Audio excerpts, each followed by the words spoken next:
Chanhassen is home to approximately 119 miles of city-owned streets. These streets serve as a major form of transportation for our 26,000 residents, 500 businesses, and hundreds of daily visitors.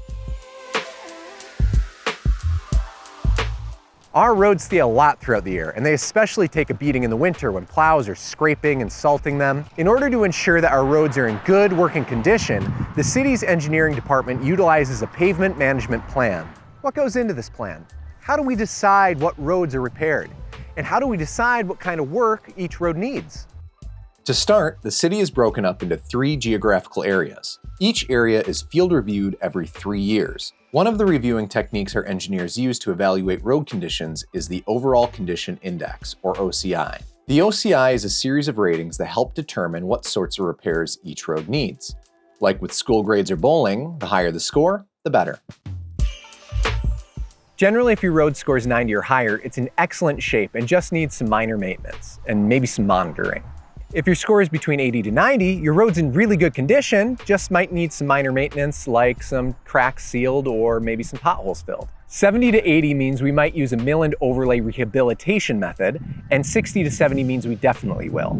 50 to 60 is a decision between mill and overlay and a full depth reclamation. 40 to 50 is a definite full depth reclamation, and anything 40 or lower is a full reconstruction. Now, although this is how we use the rating system generally to address road rehabilitation, there are other engineering factors that may play a role in the selection process. So what does this all mean? Well, a basic maintenance technique is seal coating or chip sealing. This involves applying a thin layer of oil and rock to the road surface to prevent moisture penetration and UV damage and extend the lifespan of the road by approximately 7 years. Mill and overlay takes us a little bit deeper. This involves removing or milling the top layer of existing asphalt and replacing or overlaying it with new asphalt. This process restores the surface, improves the ride quality, and extends the road's life by approximately 15 years. Full depth reclamation, or FDR, involves pulverizing the existing asphalt as well as some of the gravel layer beneath it. That debris is then recycled and compacted to create a new, durable base for the road. Lay some new asphalt and pow! A new road. This recycling technique eliminates the need for costly removal and disposal of old materials while improving and strengthening the longevity of the road. Reconstruction, it's kind of a big deal. It's a complete overhaul and upgrade of a road, including removing and replacing existing pavement, subbase, and drainage systems. It can also include widening or realigning portions of the road and improving it if there are issues like increased traffic or safety concerns that need addressing. So yeah, it's kind of a big deal. City staff annually analyze these condition ratings and proceed in a logical manner within the provided funding. The goal of the pavement management plan is to do the right maintenance at the right time. Stay tuned for more about our pavement management plan, including information about the planning and design process, a deeper dive into construction, and a more formal look at the 3 more intensive road repair techniques: mill and overlay, FDR, and reconstruction.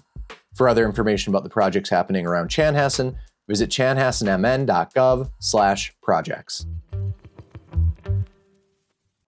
Approximately 119 miles of city-owned road runs through Chanhassen. Keeping them in good working condition takes a lot of preparation and planning. Before any road project, the City of Chanhassen's engineering department spends a lot of time planning and designing. It's a lot of people and a lot of steps to make sure that it's done correctly. Step 1 in the design process is planning the preliminary design. To plan out what we need to do, we first need to get the lay of the land and understand what we're working with. We gather this information through examining the site in person, surveying residents, and through the overall condition index score, which is something we go into more depth in our selection process video, which you can find a link for in the description. We consider traffic volumes, whether they're increasing or decreasing, if there are stormwater drainage issues, if there need to be safety improvements, and any public utility improvements like sewer or water that should be part of the plan as we select our rehabilitation method. Next, we sit down and assess the needs and prioritize the sort of rehab roads we'll get based on the funding that we have. Projects are sorted by their cost and benefit and our long-term planning goals. We only have so many funds each year for projects, so we have to make sure we're working as effectively as possible with what we have. 30, 60, 90, 100% design. These are design stages represented by the percentage of the way through the design process a project is. At 30%, we're designing the basic layouts. At 60%, we're reviewing the preliminary designs and exploring alternative solutions to any specific issues that need addressing. At 90 to 100%, we go through the nitty-gritty details. In the end, a final design is approved by the City Council and the project moves to bidding. While that 30, 60, 90, 100% meter is filling up, we start the environmental and regulatory review process. Because concrete and asphalt don't absorb stormwater, water has to flow to the proper areas so that natural resources, such as wetlands, aren't disturbed and your basement doesn't flood. Could stretching the road out to the west impact endangered species like the long-eared American bat and the rusty-patched bumblebee? If we level this hill, what does that mean for the nearby vegetation? Every project we undertake has the potential to impact the environment around it. We work with watershed districts, road authorities, the Minnesota Department of Natural Resources, and other organizations to make sure that our decisions have as low of an environmental impact as possible while meeting all regulations. When that meter gets to be around the 30 to 60% mark, we open a dialogue with area residents, address any concerns, and provide any relevant updates on the project. The earlier we can get that engagement through things like surveys and open houses, the better we can plan. The larger, more impactful the project, the more community engagement. Once we've received all the necessary approvals and incorporated all the applicable feedback, it's go time. We finalize the design and prepare the detailed plans and specifications for contractors to bid on. Most local road projects go through a low bid process, and a responsible contractor is selected and awarded a contract by the City Council. The planning and design process is crucial to getting what we want, a quality road within our budget. Much of the preparation and planning is done to get the community the best bang for its buck. Thank you for taking some time to learn about the planning and design process. Next up, we'll take a deeper dive into the construction process. For other information about the projects happening around Chanhassen, visit chanhassenmn.gov/projects. Road construction, a Minnesota summer tradition. After the city's engineering team selects a rehabilitation method and the design is approved by the City Council, it's time to get to work. The construction process can be long and complex, but here are the basics.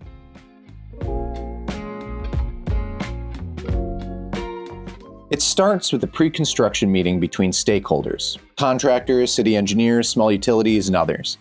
They use this time to discuss the project, schedule, materials, potential conflicts, and other important details. Next, it's time to mobilize. The contractor sets up the construction site, establishes temporary traffic control measures, and brings in the materials, equipment, and personnel. The crews then prepare the work site. This can involve removing debris and vegetation, erosion control measures, and marking out existing utilities. Depending on the rehabilitation method, the sequence of the next events may differ, but if the project involves major underground utility work, that's done first. And then the road core is done next, doing our best to keep neighborhoods as accessible as possible. Eventually, some or all of the pavement will be removed and anything that can't or won't be reused is trucked out. Some of the methods involve milling and reclamation machines. For more in-depth detail on some of those more intensive rehabilitation methods, you can check out our other videos in this series by clicking the links in the description. Throughout the process, drainage improvements may be made to ensure that stormwater flows properly. This may involve installing new culverts, drainage pipes and structures, curb and gutter, or surface water management systems, like stormwater ponds. Another thing that happens throughout are quality control and assurance checks to ensure that the work meets project specifications and industry standards. This involves conducting tests on materials, inspections, and monitoring construction activities. Once the new pavement is placed, the site is cleaned up and any erosion control measures, traffic control measures, and staking are removed. At the same time, inspections are taking place and any issues and deficiencies with work are added to the punch list, an itemized list of things that need to be repaired. Crews will restore the site to its original condition or better. Once cleanup is finished, a final inspection is conducted and the final punch list is created. Once everything has been completed, the city accepts the project and the project is officially considered complete. Any warranty or maintenance agreements go into effect. There are a few ways that road construction may impact you as a resident. Lane closures, detours, and temporary road closures may be necessary within your project area. Noise and dust from construction are a given, but contractors try to minimize them as much as possible. Equipment, material may be an eyesore, but it's all stored on city property or within the right-of-way. Occasionally, some projects may include temporary utility interruptions. Some of these are planned and others not so much. If your utilities, irrigation lines, or invisible dog fence are ever damaged, those repairs are given high priority and are fixed at no cost to the owner. And that's it. There are a lot of steps and moving pieces, but hopefully it makes a lot more sense all laid out. Please remember to drive slowly and respect traffic signs when in project areas. For more information on the projects happening around Chanhassen and to sign up for project e-newsletters, visit chanhassenmn.gov/projects. The city of Chanhassen manages approximately 119 miles of streets and their upkeep. We review and grade sections every 3 years. Based on funding, we prioritize what roads need work and schedule construction and repairs. This is our pavement management plan. One technique the city uses to rehabilitate our streets is a procedure called mill and overlay. Mill and overlay is a road construction technique that involves grinding off that top layer of a road surface and installing a new top layer of pavement. This is a structural improvement that extends a road's life cycle. We use this construction technique when a road starts showing signs of deterioration and scores somewhere between the 60 to 80 range on the overall condition index, a 100-point scale we use to rate a road's health. Although we use the OCI to address road rehabilitation, keep in mind that other engineering factors may play a role in the selection process. For more information on the selection process, make sure to check out the first video in our pavement management series. Those ranges indicate that the pavement is starting to show signs of distress, such as cracking, but the underlying aggregate base and sublayer are still in good condition. The lower the score, the deeper we have to mill, and the more that we have to take off the top. Regardless of how much is milled, just replacing that top layer alone saves a ton of cash and gives the road an approximate 15 to 20-year boost in life expectancy. That's mill and overlay, a road construction technique that replaces the top layer of the road and extends its life cycle. For more information about why we choose certain repair methods over others, an overview of the construction process, and more intensive construction techniques, make sure to check out the other videos in our Pavement Management Plan series. For more information about the projects happening around Chanhassen, make sure to check out chanhassenmn.gov/projects. The city of Chanhassen manages approximately 119 miles of streets and their upkeep. We review and grade all city roads every 3 years. Based on funding, we prioritize what roads need work and schedule construction and repairs. This is our pavement management plan. One technique we use to repair our city roads is full depth reclamation. Full depth reclamation, or FDR, involves grinding up a road's existing asphalt and mixing it with the top part of the aggregate base to create a new base layer. After that base layer is set, new layers of asphalt are installed on top. Any excess material that couldn't be recycled on site is hauled away to be recycled elsewhere. We use this construction technique when the existing pavement shows signs of significant deterioration and generally scores below a 60 on the overall condition index, a 0 to 100-point scale we use to rate a road's health. Although we use the OCI to address road rehabilitation, keep in mind that other engineering factors may play a role in the selection process. For more on our selection process, make sure to check out the first video in our pavement management series.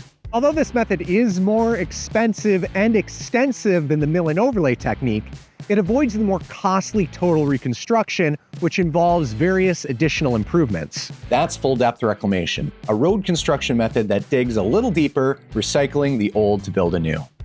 For more information about why we choose certain repair methods over others, an overview of the construction process, and other intensive repair techniques, make sure to watch the other videos in our Pavement Management Plan series. For other information about the projects happening around Chanhassen, visit chanhassenmn.gov/projects. The city of Chanhassen manages approximately 119 miles of streets and their upkeep. We review and grade all city roads every 3 years. Based on funding, we prioritize what roads need work and schedule construction and repairs. This is our pavement management plan. One technique we use to rehabilitate our city roads is reconstruction. Reconstruction is when the entire road is completely removed and replaced. This can include replacing the existing asphalt pavement, aggregate base, curb and gutter, and sidewalk or trails. If not previously present, a sand subsection, drain tile, curb and gutter, and sidewalk may be installed. During reconstruction, public utilities such as sewer and water are inspected for replacement. We use this construction technique when the existing pavement shows significant signs of deterioration and generally scores below 40 on the overall condition index, a 0 to 100 point scale we use to rate a road's health. Although we use the OCI to address road rehabilitation, keep in mind that other engineering factors may play a role in the selection process. Similar to full depth reclamation, a technique we covered in a previous video in this series, this method is used when roads are in need of substantial rehab. Unlike a full depth reclamation, reconstruction involves improvements such as utility reconstruction, subbase and subgrade replacement, the addition of a curb or gutter, and other safety improvements. In short, reconstruction is necessary when a road reaches the end of its life cycle. This type of repair represents a significant investment in the future of Chanhassen's transportation network. Once complete, the cycle of maintenance and rehabilitation begins again. That's reconstruction, the rehabilitation method we use to renew a road when it reaches the end of its life cycle. For more information about why we choose certain repair techniques over others, an overview of the construction process, and less intensive repair techniques, make sure to check out the other videos in our Pavement Management Plan series. For more information about the projects happening around Chanhassen, make sure to check out chanhassenmn.gov/projects.